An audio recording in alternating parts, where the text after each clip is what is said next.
Welcome back to the shop, guys. Today we're gonna get to that Polaris 500 carburetor. We're gonna rebuild it, and maybe test drive. We'll see how it goes. We never know. Hopefully we can test drive it. Anyway, guys, we're gonna pull this carburetor off. And guys, if you haven't already, make sure you hit that like button, hit that subscribe button, and definitely hit that bell button so you get a reminder for all my videos. So I'm gonna remove that screw on the clamp of the carburetor holder, and we'll pull it out, and then we can remove the other stuff.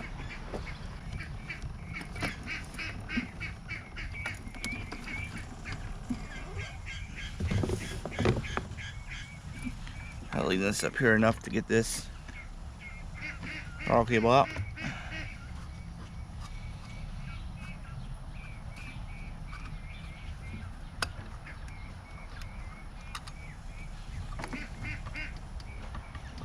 Sorry, missing a screw. Someone obviously worked on it before. And strip out. Plastic clip remover for the wind. Getting that throttle pin out.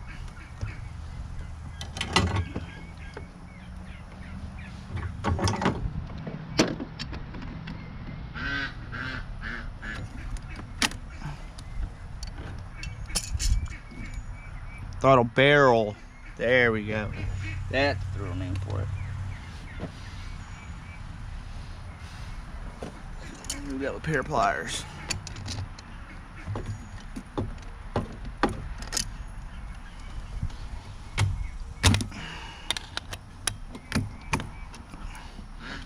Alright, I'm gonna get this off and we'll start this back.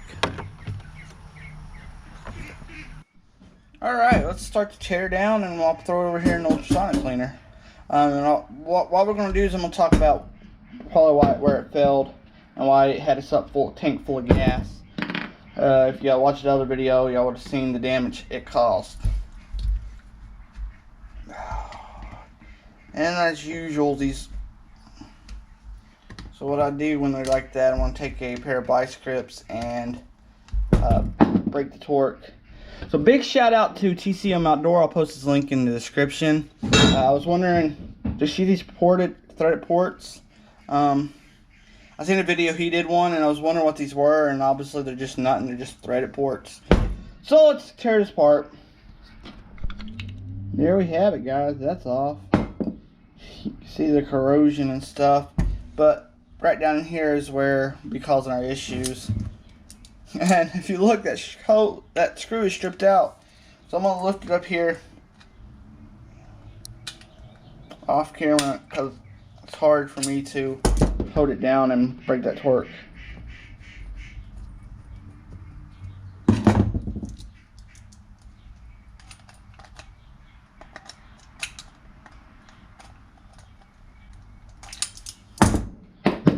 Okay, I know what I'm going to have to do here. They stripped that head out pretty good, so what I'm going to do is I'm going to take a Dremel and I'm going to slot it.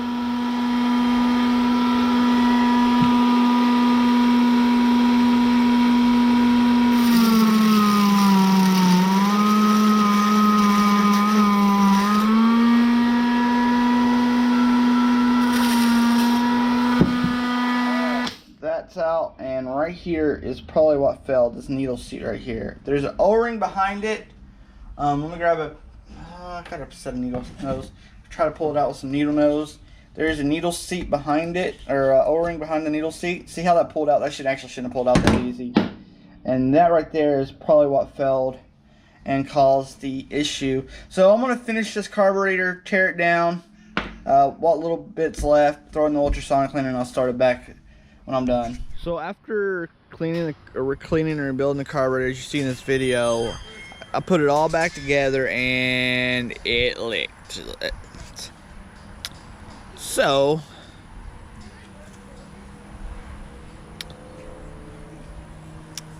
I took it back apart, and I did a pressure test. It passed the pressure test.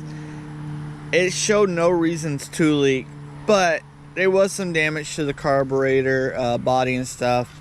So we went ahead and just installed this new carburetor.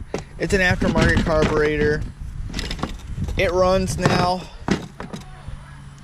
And gotta finish putting the air hose back on there. And anyway, guys, it runs now. Needs a battery. But what do you say we take it over there and take it for a spin? All right, jump pack's hooked up.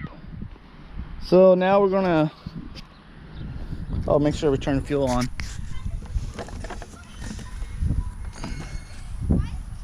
We'll give her a starter up.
I stalled it out. I dumped the clutch.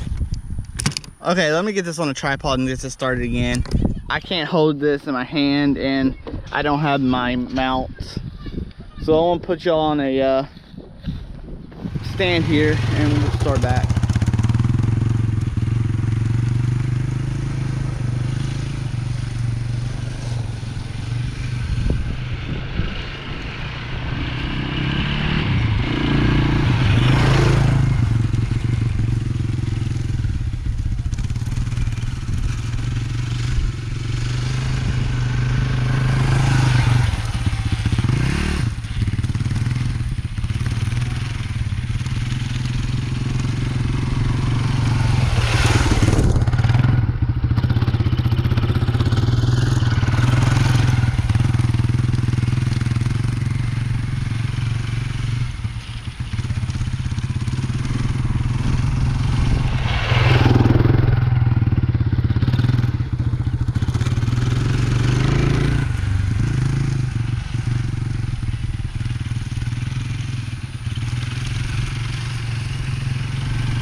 Anyway, clutch is a little bit touchy, sensitive. I guess it's probably where it's new.